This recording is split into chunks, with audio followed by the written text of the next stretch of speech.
अच्छा शुएब भाई ये बताएं कि पाकिस्तान में आज तक जो भी हुकूमत आई है जी। जब वो हुकूमत में आती है तो वो अपनी एक्सपोर्ट का जो टारगेट है वो यहाँ पे रखती है जी। इतना ऊंचा, ठीक है। लेकिन जब वो जाने लगती है तो कहती है ओ पीजे एक्सपोर्ट ओ थले। ये इसकी बुनियादी वजह क्या है? क्यों हम आज तक एक्सपोर्ट बढ़ाने का ख्वाब जो है कोई 19-20 बढ़ता है, 2-4 साल पहले भी बढ़ी थी, फिर कभी थोड़ा बहुत ऊपर फिर नीचे, लेकिन पाकिस्तान में जितना पोटेंशियल है ज़राअत में, इंडस्ट्रीज में, कॉटेज इंडस्ट्री में, लगता है कि पाकिस्तान तो पर्दे फाड़ के एक्सपोर्ट करेगा पूरी दुनिया को, लेकिन हमारी एक्सपोर्ट इतनी नन्ही मुन्नी है कि मुहद्दब अदसे से देखनी पड़ती है। इसकी रीज़न ये है कि अनफॉर्चुनेटली पाकिस्तान के पास एक्सपर्ट लोग नहीं हैं जो इस चीज़ को एक्सपोर्ट का समझते हो, एक्सपोर्ट की साइंस को समझते हो, एक्सपोर्ट की साइंस को समझते हो, एक्सपोर्ट का एक्सपीरियंस हो, पता हो कैसे एक्सपोर्ट्स करनी है, कैसे कस्टमर लेकर आने, बायर्स के साथ कैसे डील करना है, अपनी पेमेंट्स को कैसे सिक्योर करना है। ये सिर्फ सियालकोट वालों को ही पता है, सियालकोट वालों को भी इतना नहीं पता। अच्छा। मतलब हर असल में एक्सपोर्ट एक टेक्निकल चीज़ है। इसमें थोड़ा सा ये है कि इसमें आपके 18 डिपार्टमेंट्स डील करते हैं एक्सपोर्ट को, और हर डिपार्टमेंट में अलग-अलग मिनिस्ट्रीज़ हैं। जैसे आपको मैं मिसाल दूं, एक आपका बैंक्स डील करते हैं, उसके बाद आपकी कस्टम्स डील करता है, उसके बाद आपकी फ्रेट फॉरवर्डिंग कंपनीज डील करती है, एयरलाइंस डील करती है, प्लांट प्रोटेक्शन डिपार्टमेंट डील करता है। सबसे बड़ा मसला प्लांट प्रोटेक्शन। उसके बाद सारा वो ना कोई वीडियो गेम खेलते हैं तो सारी स्टेजेस पार हो जाती हैं, आखिर में एक खौफनाक आइदा मुंह खोल के खड़ा होता है, दैट इज प्लांट प्रोटेक्शन। ऐसा निकल के वक़ा। फिर उसके बाद इसमें आपकी ट्रेड कौंसल्स जो एम्बेसीज में बैठे हुए हैं, उनका जो अहम किरदार है, जो वो किरदार अदा कर सकते हैं, वो अनफॉर्चुनेटली पाकिस्तान से जो लोग जाते हैं CSP ऑफिसर, ब्यूरोक्रेट्स, उनको एक्सपोर्ट इंपोर्ट की अलिफ बे का नहीं पता होता। हाँ। अच्छा ये बताएं अयूब भाई, इतने सारे आप 18 महकमे बता रहे हैं, 18 महकमे जो हैं ये असिस्ट करते हैं आपको या सिर्फ असिस्ट ही करते हैं? असिस्ट ही करते हैं, सिर्फ असिस्ट ही करते हैं 18 के 18। अगर आपको पाकिस्तान का वजीर आजम बना दिया जाए फॉर्म 48 पे, ठीक है, 47 को 48, तो आप ये बताएं कि आप इन 18 महकमों का एक महकमा बनाएंगे या एक महकमा भी खत्म कर देंगे? पहली बात तो ये है कि मैं फॉर्म 48 पे कभी भी नहीं। चलें आप एक्सपोर्ट बढ़ाने के लिए बन जाएं 2 दिन के लिए, जी, फिर बताएं क्या करेंगे आप? तो मैं पाकिस्तान को दुनिया की नंबर 1 एक्सपोर्ट कंट्री बनाने की हैसियत रखता हूं अल्हम्दुलिल्लाह। अच्छा ये बात अब आप एक जज्बाती पाकिस्तानी होने की हैसियत से कर रहे हैं या बाकायदा साइंटिफिक डाटा और स्टैटिस्टिक्स की बुनियाद पे कर रहे हैं? मैं ये पाकिस्तानी जज्बाती होने के नाते नहीं कर रहा, मैं बिल्कुल एक्चुअल बात कर रहा हूँ और जो मैं कर सकता हूँ। अच्छा। और 6 मंथ के अंदर आज भी ये मुझे एक्सपोर्ट की सिर्फ मिनिस्ट्री दे दें, मैं 6 मंथ के अंदर पाकिस्तान की एक्सपोर्ट जो है वो कम अज कम हम इंडिया एक्सपोर्ट करेंगे क्या? चुगलियां, गीबतें, बारिश का पानी, क्या करेंगे एक्सपोर्ट? हम बहुत सारी एक्सपोर्ट्स कर सकते हैं। मसलन हमारी कॉटन्स हैं, दुनिया की बेहतरीन कॉटन्स हैं, हमारी हो ही नहीं रही। कॉटन की जगह गन्ना काश्त हो गया पूरे पंजाब में, गन्ना एक्सपोर्ट कर सकते हैं। तो चलो ये यानी पहले कॉटन के ऑर्डर लेके तो एक्सपोर्ट करना कर दे। नहीं, अगर ऑर्डर नहीं है तो फिर हम गन्ना भी एक्सपोर्ट कर सकते हैं। जैसे पैदावार नहीं हो रही अभी, जैसे आम की फसल थी दिन ब दिन कम होती जा रही है। आम मैंगो इस साल सबसे कम एक्सपोर्ट हुआ है, हालांकि अभी तक ऑर्डर्स हैं, लेकिन हमारा अभी ये सीजन था, आम नहीं मिल रहा पीछे। गोश्त पाकिस्तान बड़ी मिकदार में बहुत ज्यादा डिमांड है गोश्त की, बीफ की बहुत ज्यादा डिमांड है, बेपनाह पोटेंशियल है गोश्त की एक्सपोर्ट बहुत ज्यादा। छोटे गोश्त का अलग पोटेंशियल है, बड़े गोश्त का अलग पोटेंशियल है, बड़े को छोटा छोटा करके बेचने का अलग पोटेंशियल है। पोटेंशियल है फ्रोजन मीट जो जिसको कहते हैं, छोटे छोटे नहीं, बड़े को छोटा छोटा करके छोटा छोटा। अच्छा शुएब भाई आप ये बताएं, एक तो आपका पूरा नाम इतना मेरे लिए मोहतरम है कि मैं वजह भी नहीं बता सकता। आपका पूरा नाम है शुएब अयूब बटालवी। ये मेरे आबाई गांव हिंदुस्तान से, यहाँ से मेरे वालिद साहब तशरीफ लाए हैं, बटाला शरीफ से तशरीफ लाए हैं और ऊपर से अराई हैं तो मेरे लिए बहुत काबिल एहतराम है। तो इनको अगर एक्सपोर्ट की मिनिस्ट्री दिलाने में अगर मेरा कोई हाथ पाँव पड़ता हुआ मैं ज़रूर पाऊँगा। अच्छा फिर भाई ये बताएं कि आपने एक इदारा बनाया हुआ है salt, salt group of companies. Salt से मुराद है कि सी, एयर, लैंड, ट्रांसपोर्ट। जी। इसमें आप लोगों को, नौजवानों को, या जो चीज़ एक्सपोर्ट करना चाहते हैं उनको आप किस तरह से असिस्ट करते हैं? सिर्फ सिखाते हैं कि ऐसे बनाओ चीज़ या खरीदो और ऐसे एक्सपोर्ट कर दो? जी, ये जो सॉल्ट ग्रुप ऑफ कंपनीज है, ये हमारी एक ग्रुप ऑफ कंपनीज है जो हम एक्सपोर्ट करते हैं डिफरेंट प्रोडक्ट्स। ये आपने अपने ये लिए इदारा अपनी बनाया? मेरा अपना अदारा है। अच्छा। एक मैंने जो नौजवानों के लिए, पाकिस्तान की नेशन के लिए एक अदारा बनाया हुआ, वो है पाकिस्तान स्कूल ऑफ एक्सपोर्ट्स। अच्छा। और एक इसके साथ यंग एक्सपोर्टर्स एसोसिएशन भी बनाई हुई है। उसमें आप एक्सपोर्ट के तरीके बताते उसमें मैं एक्सपोर्ट के तरीका बताता हूँ, कैसे एक्सपोर्ट कर दिया पाकिस्तान से, कैसे बाहर आप एक्सपोर्ट कर सकते हैं, कैसे अपनी पेमेंट्स को सिक्योर कर सकते हैं, कैसे आप, अगर आप एक एयरलाइन पे एक्सपोर्ट करते हैं, एमिरेट्स एयरलाइन पे, तो कितना आपको फ्रेट कम पड़ेगा। अगर आप कतर एयरलाइन पे करते हैं तो कितना कम पड़ेगा। अगर आप पीआईए पे आप करेंगे तो कितना तो कम कितने पड़ेगा। साल में चीज़ पहुंचेगी? चंद घंटों में पहुंच जाती है। अच्छा। शुएब भाई, सबसे पहले तो ये बताएं कि ऐसे हालात में जहाँ पे कारोबारी हजरात को, ताजरान को ये तक नहीं पता कि हमने दुकानें 8 बजे बंद करनी है या 9 बजे बंद करनी है, या सुबह खोलनी भी है या नहीं? हाँ, हड़ताल।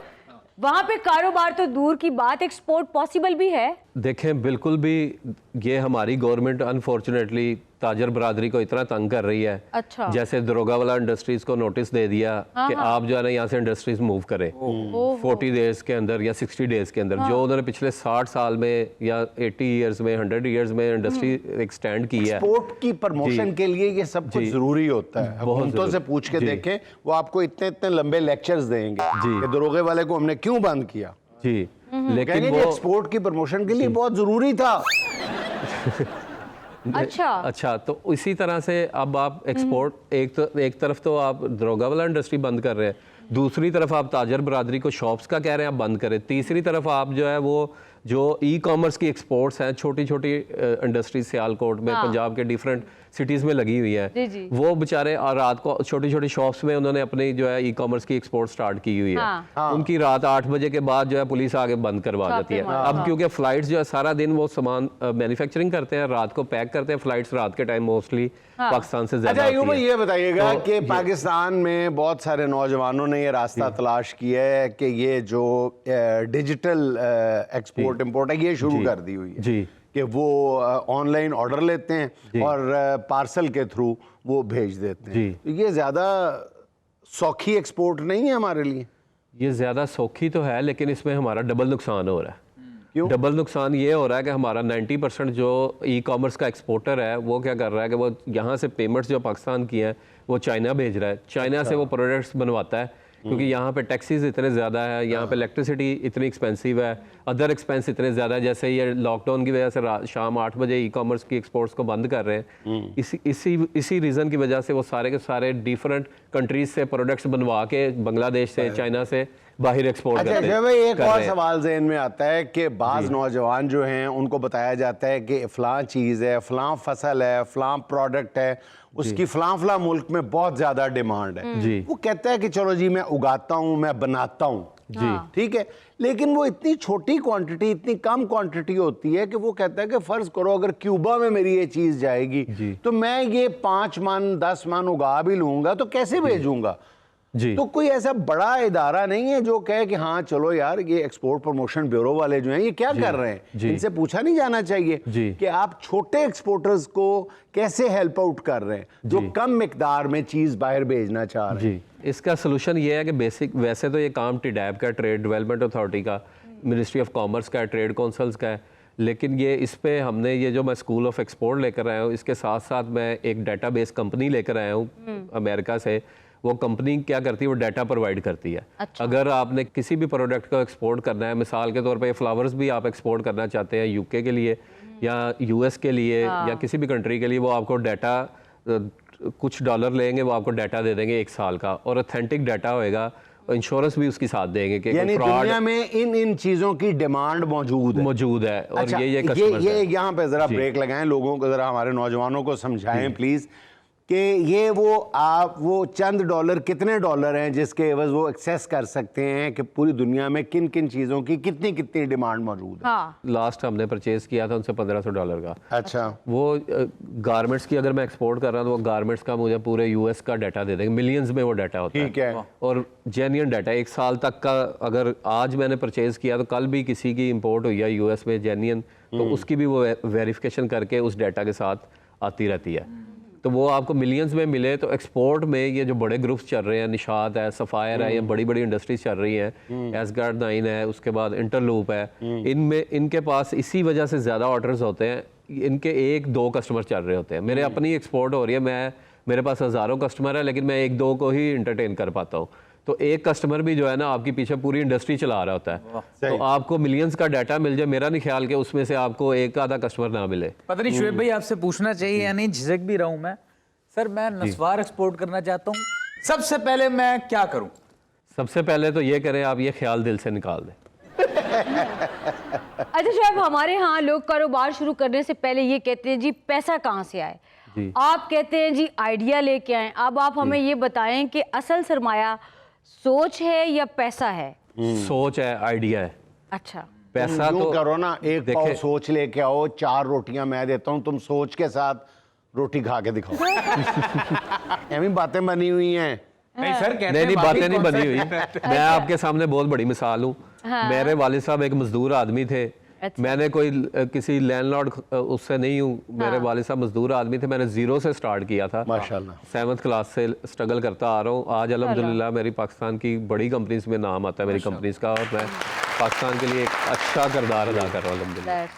अच्छा शाहिब साहब, अगर आपको नौजवानों को कोई एक आइडिया देना पड़े जो अगले 10 साल तक उनकी किस्मत बदल सकता हो, तो आप बिजनेस का वो कौन सा आइडिया देंगे उनको? मैं उनको यही आइडिया दूंगा कि वो एक्सपोर्ट करें। सबसे पहले तो वो ये करें, अपना एनटीएन बनाए, अपनी अच्छा। कंपनी रजिस्टर करें एफबीआर में। ठीक। एनटीएन आपको पता है ऑनलाइन फ्री बन जाता है। उसके बाद वो अपना पीएसडब्ल्यू एक सिस्टम है, पाकिस्तान सिंगल विंडो, जी जी, ठीक है। उस पे ऑनलाइन रजिस्टर हो। वो 500 रुपए में बायोमेट्रिक होती है। उस पे जाके आप बायोमेट्रिक करेंगे, आपको एक्सपोर्ट इंपोर्ट का पीएसडब्ल्यू का लाइसेंस मिल जाएगा। That's good। उसके बाद वो किसी भी इंटरनेट से फ्रेट फॉरवर्डिंग कंपनी के साथ रब्ता करे, उसको बताया कि मैंने ये चीज़ जो है इस कंट्री में एक्सपोर्ट करनी है, मिसाल के तौर पे अमेरिका में करनी है, तो वो फ्रेट फॉरवर्डर उसको फ्रेट का प्राइसेस बताएगा कि इस एयरलाइन पे या इस शिपिंग लाइन पे ये फ्रेट है। ठीक। और अगर वो उसकी टर्म्स एंड कंडीशंस पे भी डिपेंड करता है कि उसकी टर्म्स एंड कंडीशन क्या है बायर्स के साथ। शुएब साहब, आप ई कॉमर्स और डिजिटल बिजनेस को एक्सपोर्ट इंपोर्ट में शुमार नहीं करते?